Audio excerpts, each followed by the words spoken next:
मेरा नाम doctor GL. महाजन है।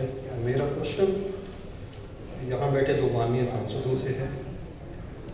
मेरा ये मानना है कि प्रणाली व्यवस्था कोई भी हो, जो हमारी प्रेजेंट पॉलिटिकल क्लास है और प्रेजेंट जो हमारी ब्यूरोक्रेटिक क्लास है, वो सबका कचरा निकाल देंगे। तो मेरा सुझाव ये है कि हम प्रणाली को डिबेट करने की बजाय जो संसदीय प्रणाली है, जो प्रेजेंट प्रणाली है, उसमें सुधार लाकर एक बेहतर राजनेता और बेहतर ब्यूरोक्रेट और एक शिक्षित और एक अवेयर समाज खड़ा करने की कोशिश क्यों ना करें। धन्यवाद।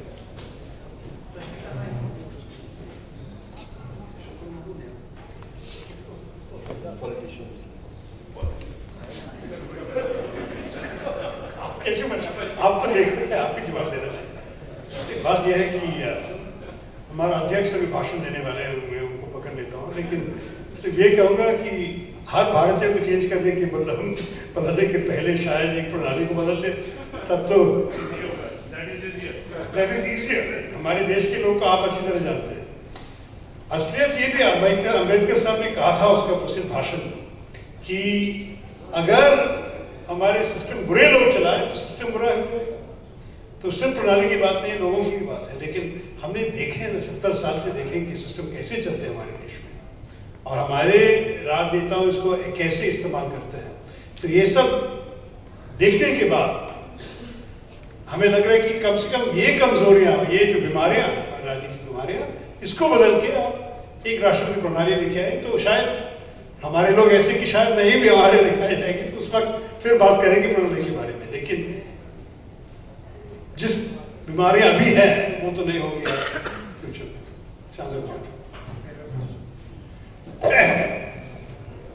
मेरा नाम चरणलाल साहू है।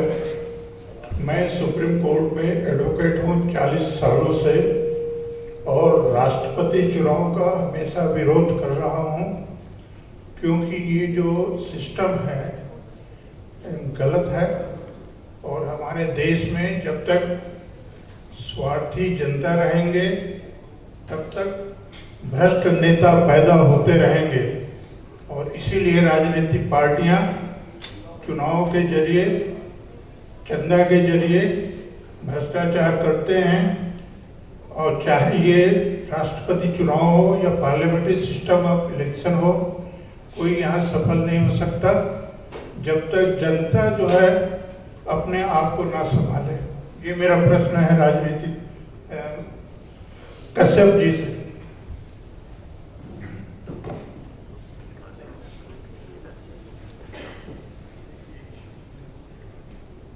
मेरे ख्याल से इसका संसदीय उत्तर अगर मैं दूं तो ये कहूँगा कि मैं आपसे नितांत सहमत हूँ।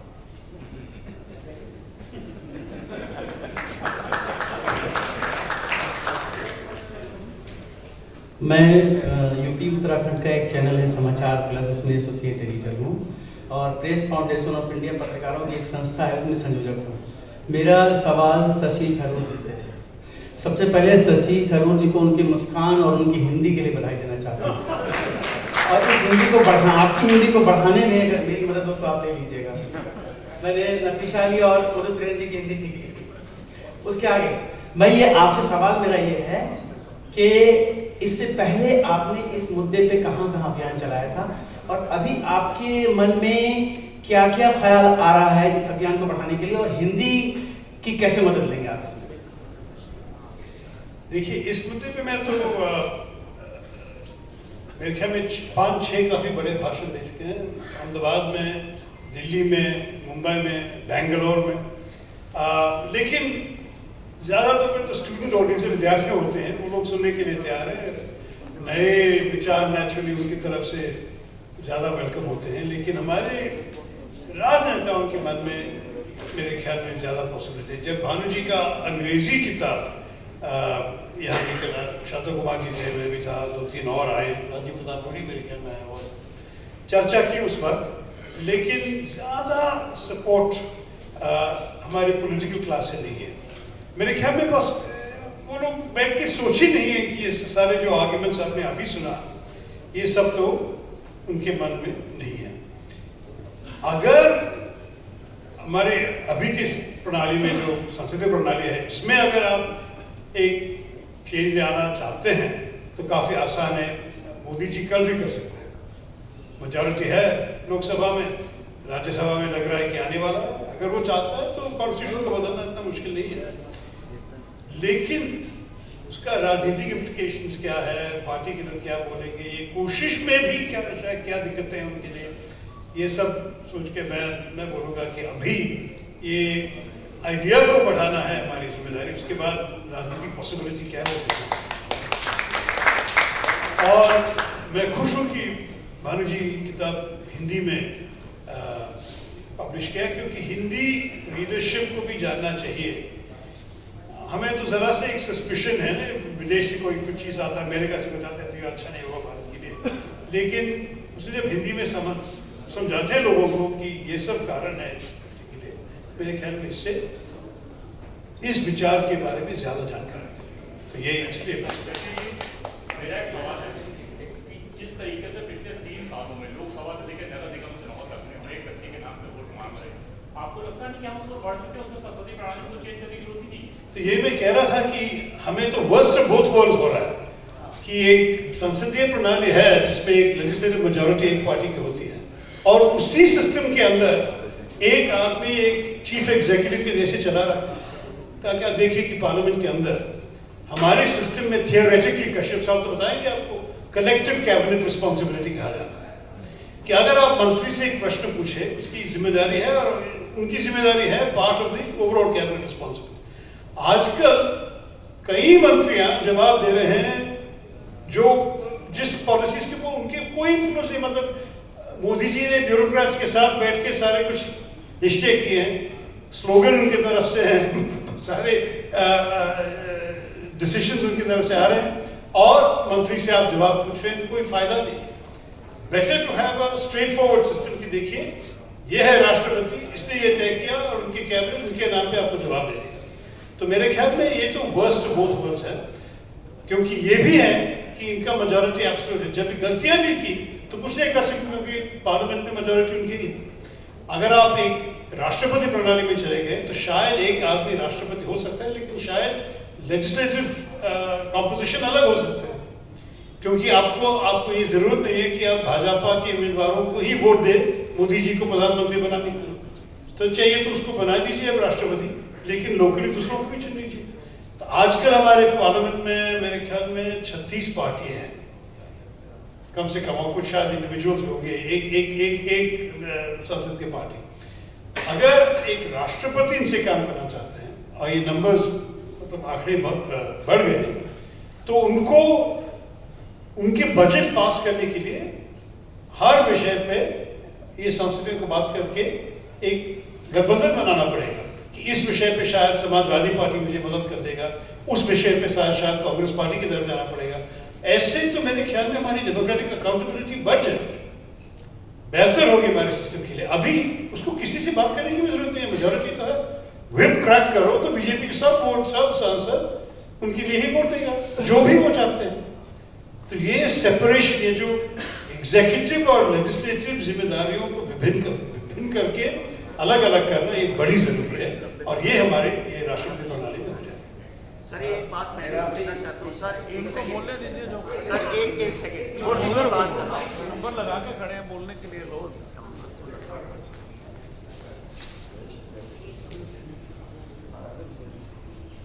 जनाब सदर अगर इजाजत दे तो मैं बैठ के जाऊँ।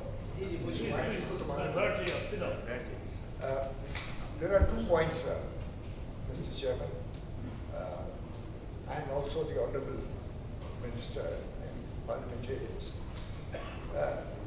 There's just one short comment that there is no doubt, the more you study, this is a combination of unitary and federal system, totally.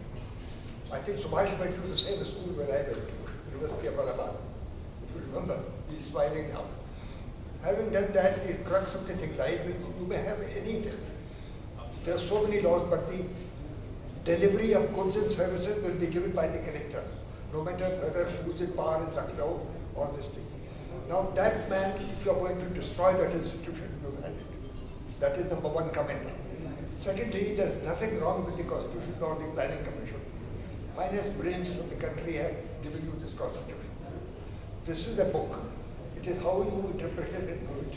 If you want to abuse, you can read Gita, you can read Quran, and they are the finest, all the rishis. Over thousands of years they have given you certain. So it is a way of life, the Constitution, which is sacred. And look at now if you have a man who has the button in today's world, the Westphalian Treaty of Westphalian relevance is not there. There is completely blurred of the national boundaries. We must forget it. The ideas cannot cross. क्षमा करें, हमें बहुत समय की कमी है और संक्षेप में मेरा आखिरी यही है कि आप इस ऑडियंस में क्यों नहीं ले लीजिए कि संविधान को चलाएं, इसको बदल करें, हमें रेफरेंडम में से यस और नो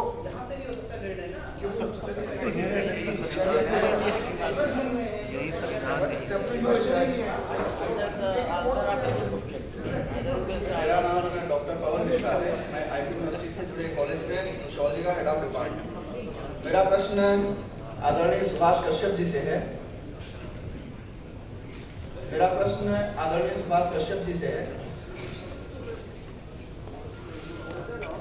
कश्यप सर, मेरा प्रश्न आदरणीय सुभाष कश्यप जी से है, जिनको हम लोगों ने सिविल सेवाओं में बहुत पढ़ा है। और मुद्दा ये है कि भारत में राष्ट्रपति जो प्रणाली की बात चल रही है, हम 60-70 साल से कुछ प्रयोग हमारे भारतीय लोकतंत्र में चलते रहे और ये संसदीय लोकतंत्र एक मैच्योरिटी की तरफ बढ़ रहा है। तो हम इसमें सुधार पक्ष की तरफ ज़्यादा ध्यान देने की बजाय हम अगर इसको रिप्लेस करेंगे तो उसमें क्या क्या कठिनाइयाँ आ सकती हैं? क्या यह मतलब राष्ट्रपति प्रणाली से संसदीय प्रणाली को रिप्लेस करना सही कदम होगा या नहीं?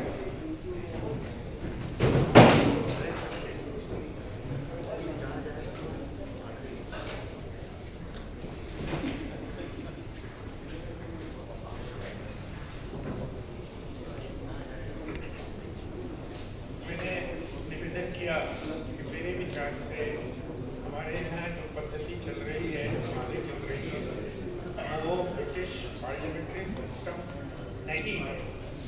तो उसको बार बार ये कहना कि संसदीय प्रणाली चल रही है, संसदीय प्रणाली नहीं है।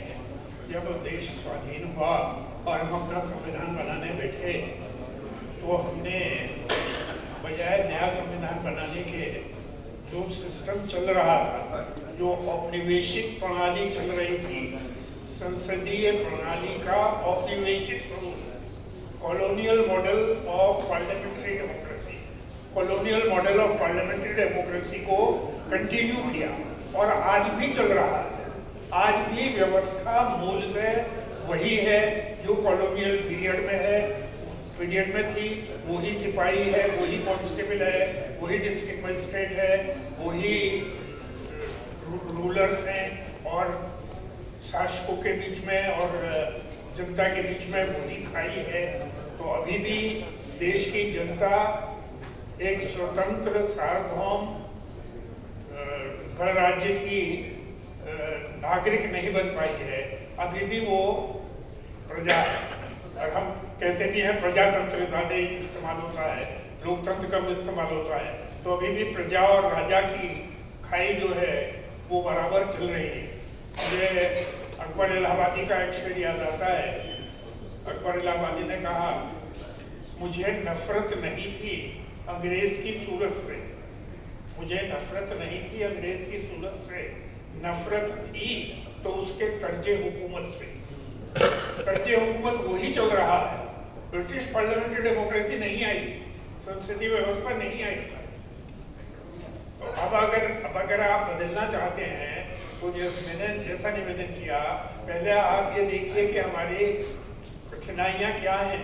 हम जिस संक्रमण काल से गुजर रहे हैं या जो समुद्र मंथन चल रहा है, उसमें क्या क्या समस्याएं सामने आ रही हैं और उनसे कैसे निपटा जाए। उसमें राष्ट्रपति पद्धति की बहुत सारी चीज़ें अच्छी हो सकती हैं, उन्हें लाया जा सकता है। और कोई प्रणाली अपने में कोई सैक्रोसैंक्ट नहीं होती। सवाल ये है समस्याओं को सुलझाने के लिए, राष्ट्र हित के लिए, जनहित के लिए क्या करना जरूरी है, उसके लिए जो परिवर्तन होने चाहिए उन पर पहले विचार हो और फिर जनता को उसके बारे में जानकारी दी जाए और फिर परिवर्तन लाया जा सकता है। जनता क्या लोकतंत्र के लिए तैयार नहीं है क्या? आपके जो जवाब उनको मिले उससे एक प्रश्न ये उठता है, क्या जनता लोकतंत्र के लिए अपने आप को उसने तैयार नहीं किया है क्या? जनता ने अपने आप को लोकतंत्र के लिए तैयार नहीं किया, पूरी तरीके से ट्रेंड नहीं है। लोकतांत्रिक व्यवस्था को जो है स्वीकार करने को औपनिवेशिकाल की जो व्यवस्था है, यानी डंडे के बल पे जो शासन करने की एक बात जो चली है जनता में, वो लगातार चलती आ रही है। हम 70 साल में हम मैच्योर डेमोक्रेसी की तरफ बढ़ रही है। अगर विद्यार्थी के नाते मैं कहूँ, अच्छा नहीं लगता कहना भी और सुनना भी अच्छा नहीं लगेगा। मैं समझता हूँ अभी भी भारत के नागरिक को, आपको और मुझे, साधारण नागरिक को स्वतंत्रता के विहान का अनुभव नहीं हुआ। हम अभी भी सब्जेक्ट्स बने हुए हैं। मालिक बदल गए, लेकिन मालिक और नौकर के बीच की खाई वैसे ही है। अभी भी आप किसी दफ्तर में जाइए तो बाबू 2 मिनट बाद से उठ कर देखेगा और उसके बाद भी जिस दृष्टि से देखेगा उससे स्पष्ट हो जाता है कि नागरिक मालिक नहीं बना, जबकि ब्रिटिश पार्लियामेंट्री सिस्टम में सिटीजन जो है वो मालिक है। वो हमारे यहाँ नागरिक मालिक नहीं है, वो अभी भी सब्जेक्ट है और रूलर्स है। तो जब तक आम जनता को स्वतंत्रता के विहान का अनुभव नहीं होगा, सत्ता उसके अपने हाथों में आती हुई दिखाई नहीं देगी, तब तक आप कैसे कह सकते हैं कि उसके लिए आमूल परिवर्तन की आवश्यकता है। धन्यवाद। हम कार्यक्रम के अंतिम चरण में हैं।